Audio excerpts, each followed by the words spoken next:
गोरखपुर की एक सर्द सुबह बीएसएफ जवान राम सिंह, जो अपनी 21 दिन की छुट्टी पर है, आज अचानक अपनी बुलेट छोड़कर बस से सफर करने का फैसला करता है।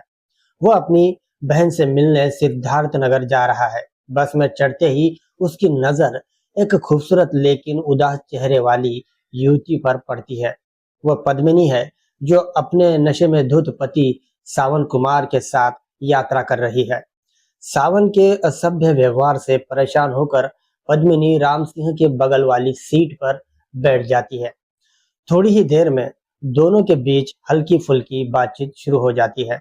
पद्मिनी अपनी व्यथा बताती है कि उसका पति झूठे दावों और नशे की वजह से उसके जीवन का दुख बन गया है। यह बातचीत सावन को बेहद बुरी लगती है और वह गुस्से से भर जाता है। लेकिन वीडियो में आगे बढ़ने से पहले बस यही रिक्वेस्ट है कि वीडियो को लाइक कर दीजिए और चैनल को सब्सक्राइब कर लीजिए, ताकि मेरा हौसला बढ़ता रहे। बस जैसे ही एक सुनसान इलाके से गुजरती है, अचानक चार मास्कधारी हमलावर बस में घुस आते हैं। वे सीधे पद्मिनी और सावन कुमार पर टूट पड़ते हैं। चाकू निकालकर जानलेवा हमला करने लगते हैं।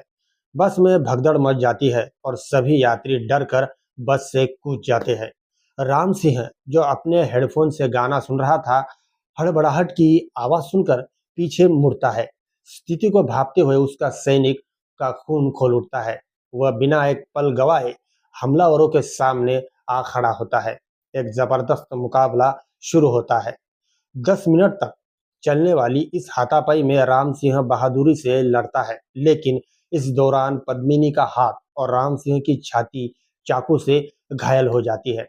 आखिरकार राम सिंह की वीरता के आगे हमलावरों के पसीने छूट जाते हैं और वे जान बचाकर भाग निकलते हैं। पुलिस और एम्बुलेंस मौके पर पहुंचती है और तीनों घायलों को अस्पताल ले जाया जाता है। दिलचस्प बात यह है कि सावन कुमार को कोई चोट नहीं आई है। पुलिस जब पूछताछ करती है तो सावन कहता है कि ये सामान्य डकैती का मामला था और कोई एफआईआर दर्ज नहीं करना चाहता। लेकिन पद्मिनी के चेहरे पर डर और शक साफ झलक रहा था। जब भी मौका मिलता है वह चुपके से राम सिंह का हाथ दबाती है और आंखों से इशारा करती है कि इसमें कुछ गड़बड़ है। वह राम सिंह को बताती है, यह दूसरी बार हुआ है, पहले भी एक हादसा हुआ था। राम सिंह को भी सावन का व्यवहार संदेहास्पद लगता है, जो हमले के दौरान उसे मदद से रोक रहा था। राम सिंह पुलिस में एफआईआर दर्ज कराने का फैसला करता है। राम सिंह के दबाव और पद्मिनी के बयान के बाद पुलिस गंभीरता से जांच शुरू करती है। सीसीटीवी फुटेज और मोबाइल रिकॉर्डिंग की मदद से वे चारों हमलावरों को पकड़ने में सफल होते हैं। पूछताछ के हमलावर की हकीकत बता देते हैं। पूरा षड्यंत्र सामने आता है। सावन कुमार ने ही उन्हें पैसे देकर पद्मिनी की हत्या करने को कहा था। कारण पद्मिनी के माता पिता की विशाल संपत्ति, जो सिर्फ और सिर्फ पद्मिनी के नाम थी। सावन को लगा कि पद्मिनी के मरने के बाद ही वो संपत्ति का मालिक बन सकेगा। पहला असफल हमला भी उसी ने करवाया था और यह दूसरा मौका था जब उसने बस का रूट और समय तक हमलावरों को बता दिया था। सावन कुमार को गिरफ्तार कर लिया जाता है। सच सामने आने के बाद पद्मिनी के मन का बोझ हल्का होता है।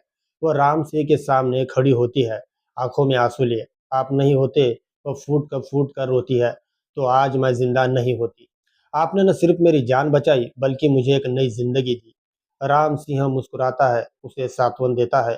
पद्मिनी अब अपने माता पिता के पास सुरक्षित लौट जाती है, जबकि राम सिंह की छुट्टियां खत्म होने के वाली होती है। वो जानता है कि उसने न सिर्फ एक जान बचाई, बल्कि न्याय की जीत का रास्ता भी दिखाया। एक अनजान दोस्त की हैसियत से उसने पद्मिनी को उसकी आजादी और सुरक्षा वापस दिलाई। राम सिंह की छुट्टी का आखिरी दिन आता है। अगले ही दिन उसे वापस अपने ड्यूटी पर जाना था। पद्मिनी के माता पिता ने उन्हें घर पर खाने का निमंत्रण दिया। एक साधारण सा घर का खाना, लेकिन उस दिन का माहौल बहुत भावनात्मक था। पद्मिनी की मां ने राम को अपने हाथों से परोसा। बेटा, तुम हमारे लिए सिर्फ एक जवान नहीं हो, तुम हमारे लाल हो। तुमने हमारी इकलौती बेटी को वापस लौटा दिया। खाने के बाद पद्मिनी और राम सिंह बगीचे में टहल रहे थे। चांदनी रात थी। पद्मिनी ने कहा, सर, मैं आपका एहसान कैसे उतारूंगी? राम सिंह ने मुस्कुराहट जवाब दिया। पद्मिनी, एहसान मत मानो, मैंने तो बस वही किया जो हर भारतीय जवान करता है। निर्दोष की रक्षा करना, तुम्हारी सुरक्षा और तुम्हारी मुस्कान ही मेरे लिए सबसे बड़ा बदला है। तुम अब आगे बढ़ो, अपनी जिंदगी को नए सिरे से शुरू करो।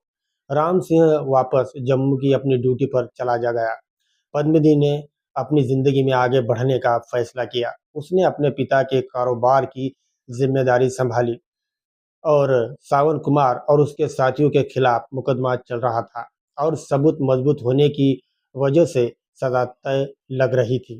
दिन पद्मिनी के पिता ने उससे कहा, बेटा, अब तुम्हारे भविष्य के बारे में सोचना चाहिए। पद्मिनी ने दृढ़ता से जवाब दिया, पापा, मेरा भविष्य अब सिर्फ इस कारोबार और आपकी सेवा में ही। शादी का नाम लेना अभी बंद कर दीजिए। उसका दिल अब किसी पर भरोसा करने से डर रहा था। वही सीमा पर तैनात राम सिंह को पद्मिनी का एक पत्र मिला।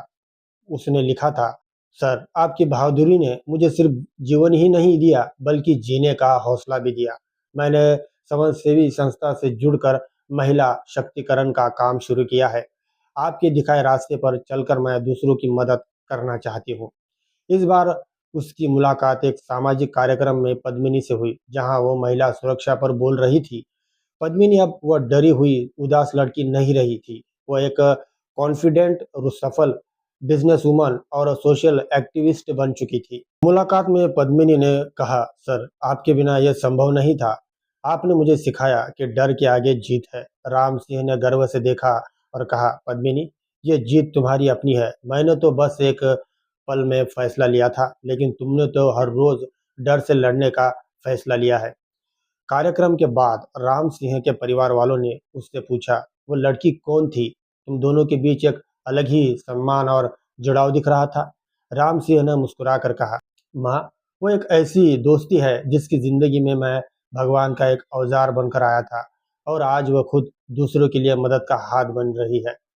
दोस्तों, कहानी का अंत एक आशावादी उम्मीद पर होता है। राम सिंह सीमा पर वापस लौट जाता है, अपना कर्तव्य निभाने। पद्मिनी अपना काम जारी रखती है। दोनों अलग अलग रास्ते पर चल रहे हैं थे, लेकिन एक अनोखे रिश्ते से जुड़े हुए थे। वह रिश्ता जो भरोसे, सम्मान और मानवता की सेवा से बना था। यह कहानी साबित करती है कि कभी कभी एक अनजान व्यक्ति भी आपकी जिंदगी बदल सकता है और एक बुरी घटना भी नई शुरुआत की नींव रख सकती है। दोस्तों, अब ये थी आज की एक इंटरेस्टिंग और भावनात्मक कहानी। दोस्तों, उम्मीद करता हूँ आज की ये कहानी आपको पसंद आई होगी। दोस्तों, अगर ये आज की कहानी आपको ज़रा सी भी पसंद आए तो प्लीज़ इस वीडियो को लाइक और हमारे द टॉपिकल स्टोरी चैनल को सब्सक्राइब करना ना भूलें। दोस्तों, ये कहानी पूरी तरह से काल्पनिक है। ये कहानी सिर्फ आपके मनोरंजन के लिए बनाई गई है। तो दोस्तों, अब आपसे इजाज़त चाहता हूँ। मिलूँगा आपको ऐसे ही किसी और एक दर्द भरी कहानी में। तब तक के लिए नमस्कार।